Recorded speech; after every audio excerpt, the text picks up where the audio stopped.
Hallo meine lieben Freunde, hier ist wieder Michael Krant mit Klartext. Heute zu dem Thema Operation Vegetarian, Churchills perfider Massenmordplan mit Anthrax und Milzbrandspuren. Churchill wollte eine Biowaffe gegen die Deutschen einsetzen, die noch schlimmere Auswirkungen als eine Atombombe gehabt hätte. Deutschland würde 100 Jahre lang unbewohnbar bleiben. Hier erfahren Sie das, was uns seit Jahrzehnten verschwiegen wird.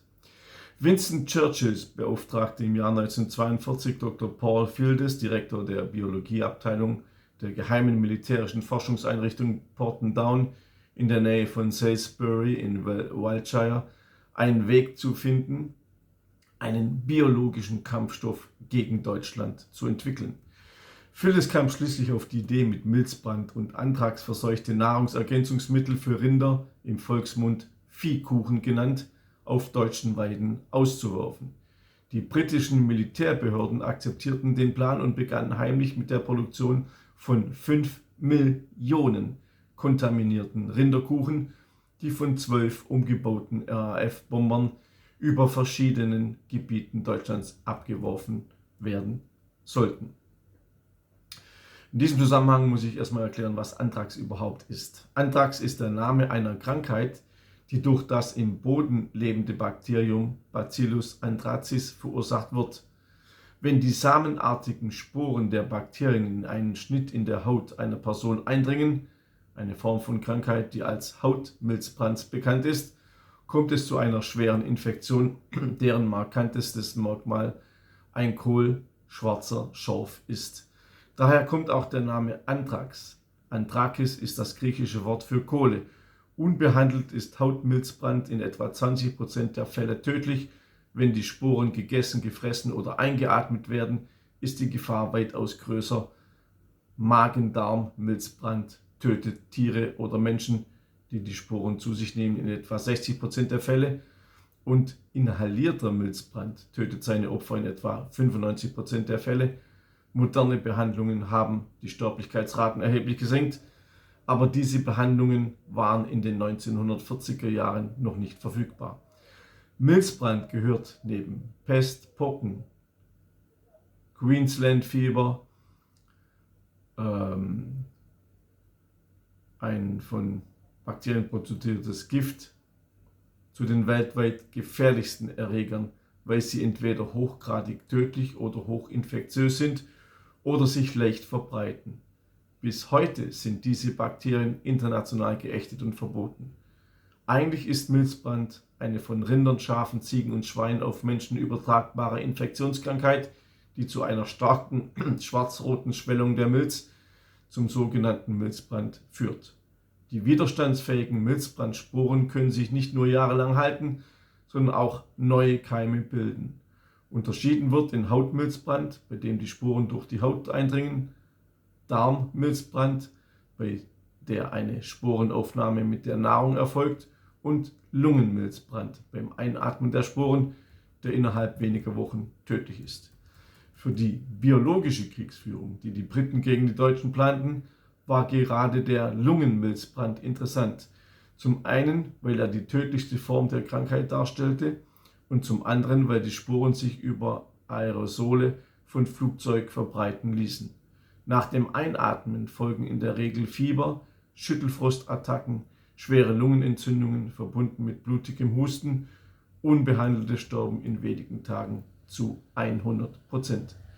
Im Jahr 1970 errechnete die Weltgesundheitsorganisation WHO, dass das Versprühen von nur 50 Kilogramm Milzbrandsporen auf einer Stadt mit einer halben Million Einwohnern rund 95.000 Tote und 125.000 Erkrankte zur Folge haben würde. Eine solche Biowaffe hätte demnach schlimmere Auswirkungen als eine Atombombe. Zurück zu Churchill. Churchills Überlegungen waren folgende: Wenn Milzbrandsporen von Weidetieren gefressen werden, kann ihr Fleisch nicht gegessen werden, da die Krankheit auf jeden übertragen wird, der es verzehrt. Darauf konzentrierten sich dann die Wissenschaftler von Porton Down.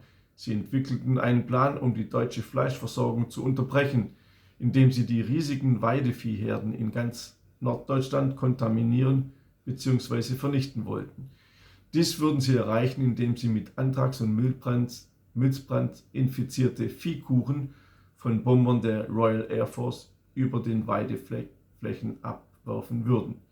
Jedes Vieh, das die Kuchen fraß, würde dann innerhalb weniger Tage verenden, ebenso wie viele Tausende oder sogar vielleicht Millionen Deutsche, die mit dem Vieh oder den Kuchen in Kontakt kommen würden.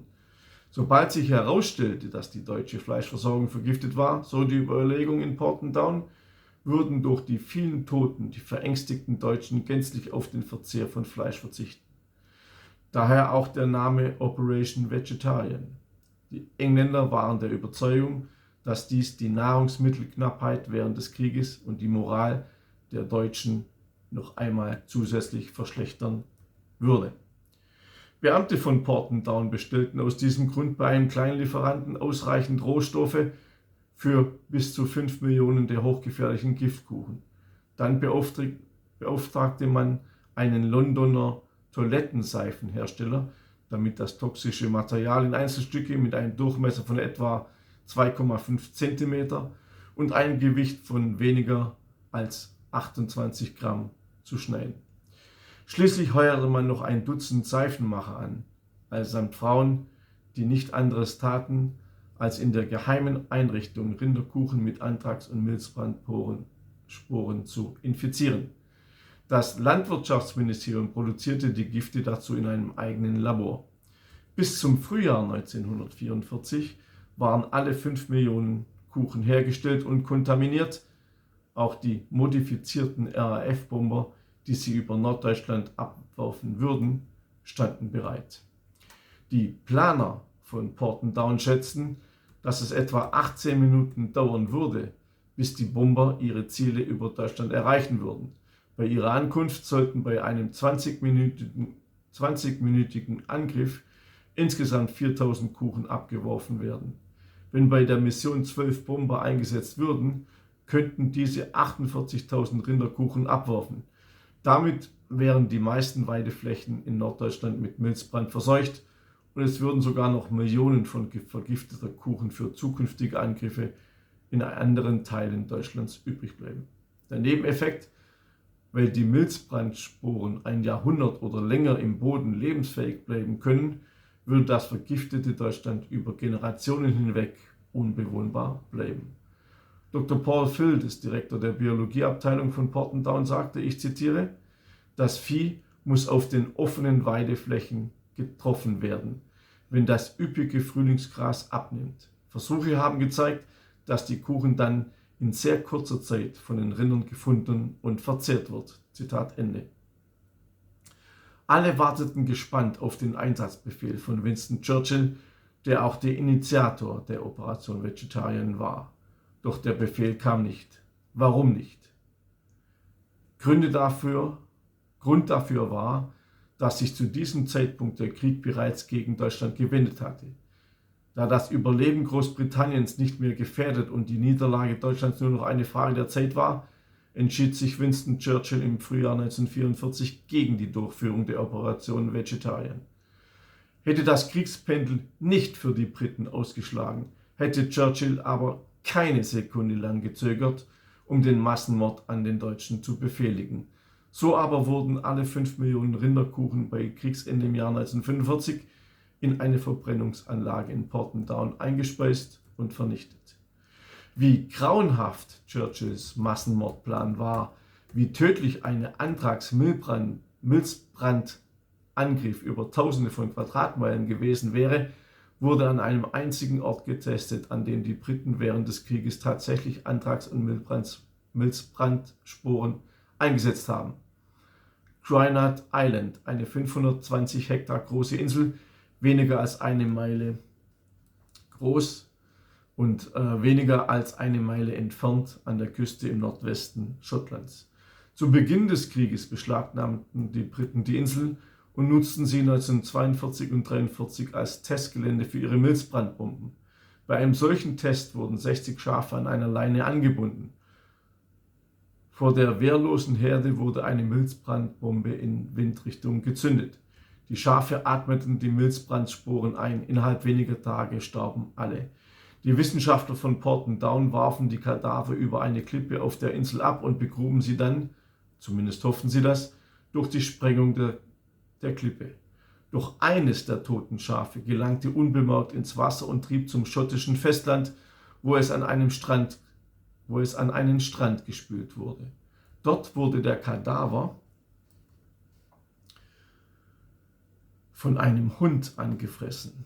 Der Hund starb, aber nicht bevor er Milzbrand auf 7 Kühe, 2 Pferde, 3 Katzen und 50 weitere Schafe übertragen hatte, die ebenfalls alle grausam verendeten. Letztendlich starben rund 100 einheimische Tiere an Milzbrand.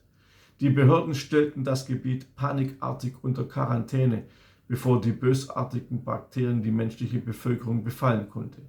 Der Vorfall wurde vertuscht und erst in den 1980er Jahren wurde die Wahrheit darüber bekannt.